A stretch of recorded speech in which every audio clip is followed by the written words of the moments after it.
Diary of a Pastor's Wife with Oupa and Jessica Ramalekana.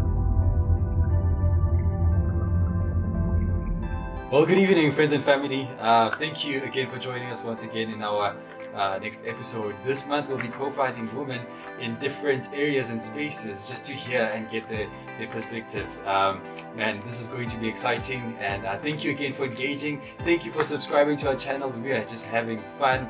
We are just having unrehearsed, unscripted conversations, real ones that are dealing with our personal spaces. So it is really awesome. And as you can see today, I'm alone, and there's a reason for that. Because someone ditched me to be with their wife.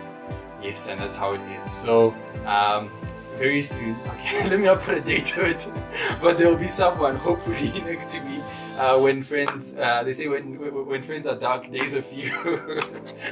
So I'm just going to give a shout out to you guys. There were interesting comments and questions. Please keep them coming in so that we can engage them with you individually. And I just want to say thank you guys for your continual support and comments, and that ones that stand out for me. There'll be Loyal Burton, who has spoken extensively how we relate, though our cultures are different, and she expressed how she thinks that we need to touch even on finances, on weight, and such sensitive stuff. And on YouTube there are also comments there. Mpokumalo, who was just saying, you know what, go deeper on these issues. And there's Dineo Bonake, who was saying we want a female rap. Listen here, we've got that for you. On the following week we'll be still continuing with relationship, but hearing from a female's perspective. Listen here, they are just endless. There's Miriam from Cape Verde, all the way from Cape Verde, who just said, awesome guys, what you're doing. And another one who was kind of putting in a curveball into that, Gamohelo Miti, who was saying, I think you guys maybe are exaggerating a bit. Don't be too dramatic. I mean, these are just questions. It could be like a compliment. So I think Bazalwani just needs to take it easy. That was an interesting perspective to say, hey, maybe you're just exaggerating. Just take it easy and take it as a compliment. Listen here, the comments are endless. The questions, keep them coming, and thank you for engaging us. We'll be going now to Oupa and Jessica Ramalekana, the two roomsers, and I hope you enjoy.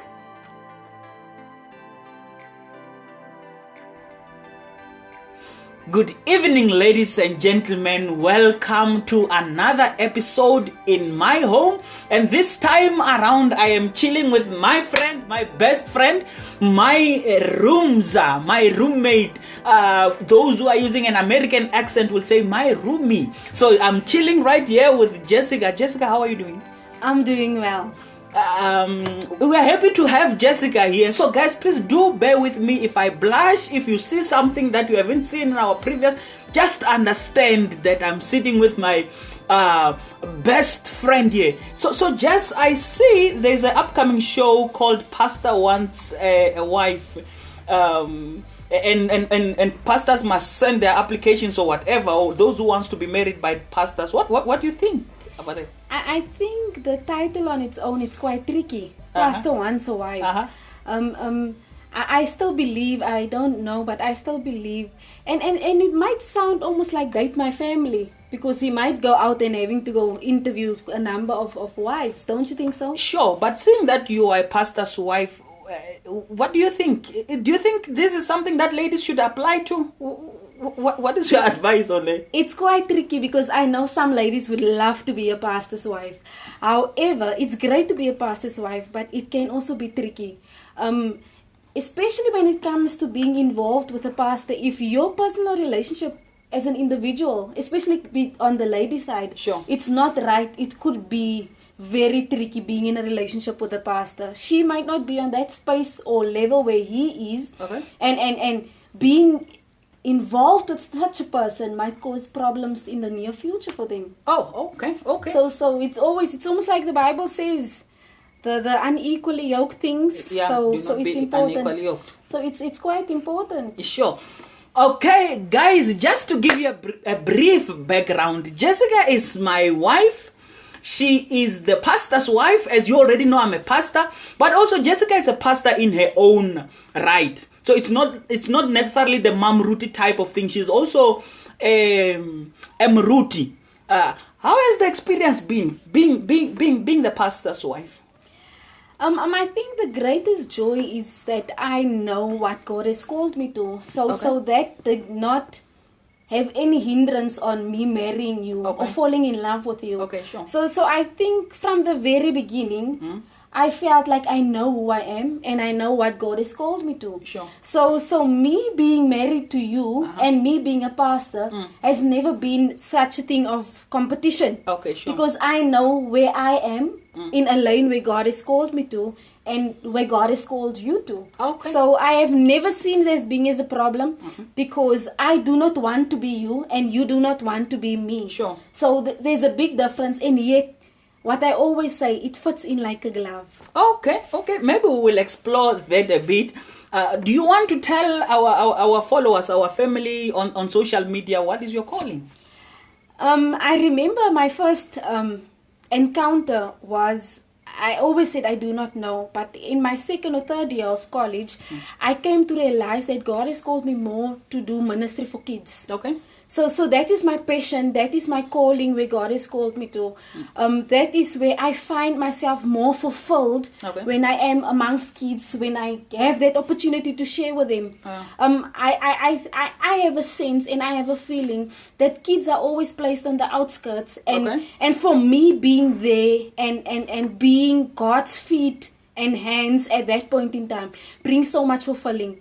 Whereas I know you love preaching and you love standing in the crowd and you love, that is not me. Sure. So that's why I say it's like a hand in a glove, because I feel more fulfilled when I am amongst kids, when I share God's heart to them in a way which I do. Okay, thank you for that. I think my wife has taken over. She seemed to be speaking more than I do, but I am happy because I'm always behind the camera. So guys, I want to ask Jessica another question.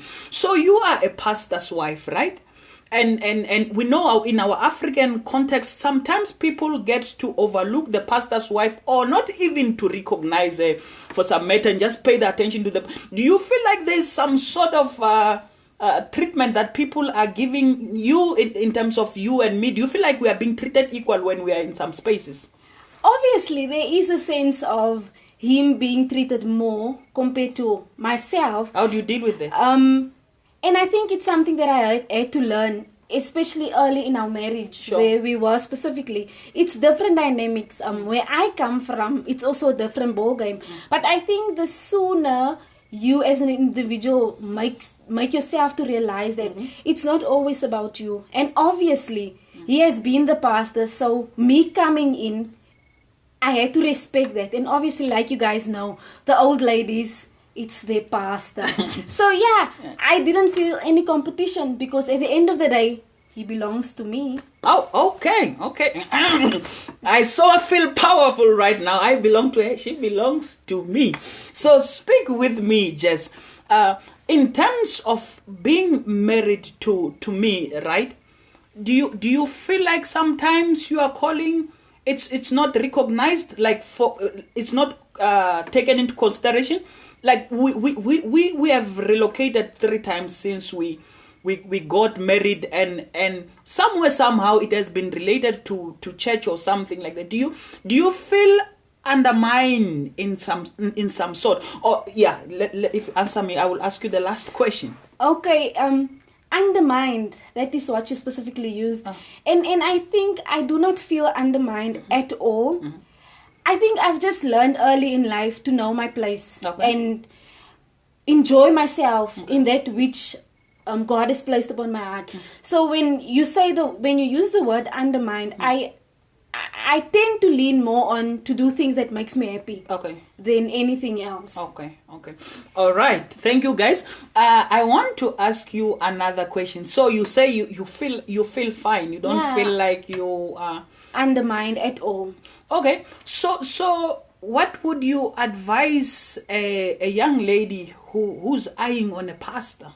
who wants the pastor? You know, I don't know in other cultures, but in my culture, it seemed to be the thing. I didn't experience much of that because I got married earlier. We got married when we were 24, so I didn't experience so much. But looking from a distance, I mean, there are people. Some people wants to be married by a pastor. What would you advise some young ladies? I think the greatest thing to know it's you as an individual, the image in you before all the other things. And I think once you get married to a pastor, it's a very good thing because then not only, even though the two of us, we both are pastors, but there's so much value and so much things that you have in your life that I've learned from you. And I think when a young lady pursues or her dream is to marry a pastor one day, it's important for her to know who she is as an individual. Okay. Because at the end of the day, what the pastor is or who she gets married to, she must know that it's okay. But at the end of the day, she needs to find comfort in herself, who she is. So it's important that young women would realize that they do not need to be anyone else. They need to be themselves and they need to feel comfortable in who they are. Okay. Maybe in closing, I need to ask you, maybe this one will be a bit personal. Let's hear about it. Because a lot of people see me and I preach. Sometimes you allow me to dress nice, to be presentable before the people. And that's most of the times what young women see. You want to tell them a snippet behind the scene, what is happening, especially in the house? No, I make sure that he's dressed well. Because when he stands in front, you make me proud. Sure. And I think for me, no, you know what I mean. Dressing him up. I mean in terms of, do I look so powerful here in the house? Do I do what I need to do? Is there some stuff that irritates you and stuff like that? That people perhaps don't know? Yeah, sometimes he can work on my nerves, definitely.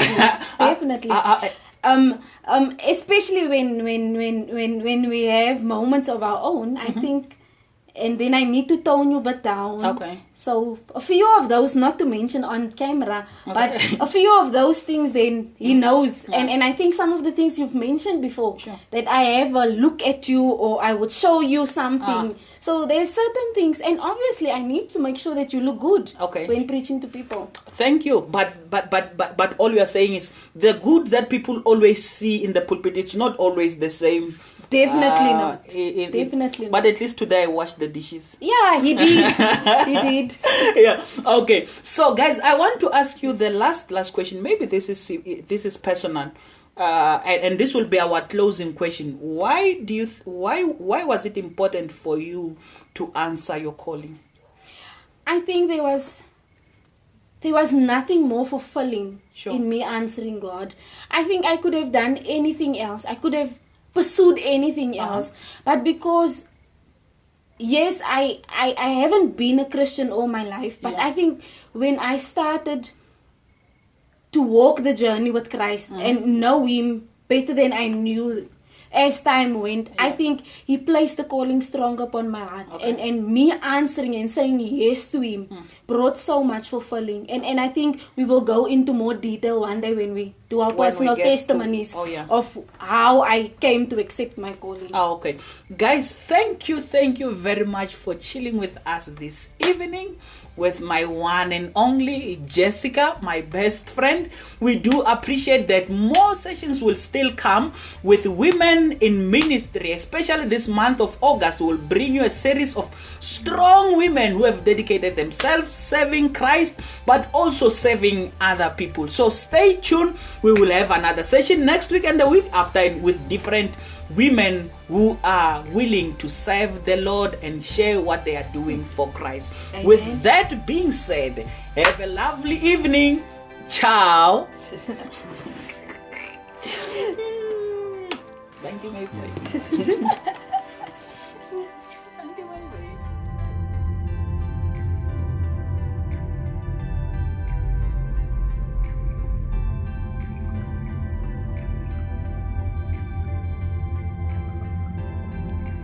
This production was brought to you by Imagude Media.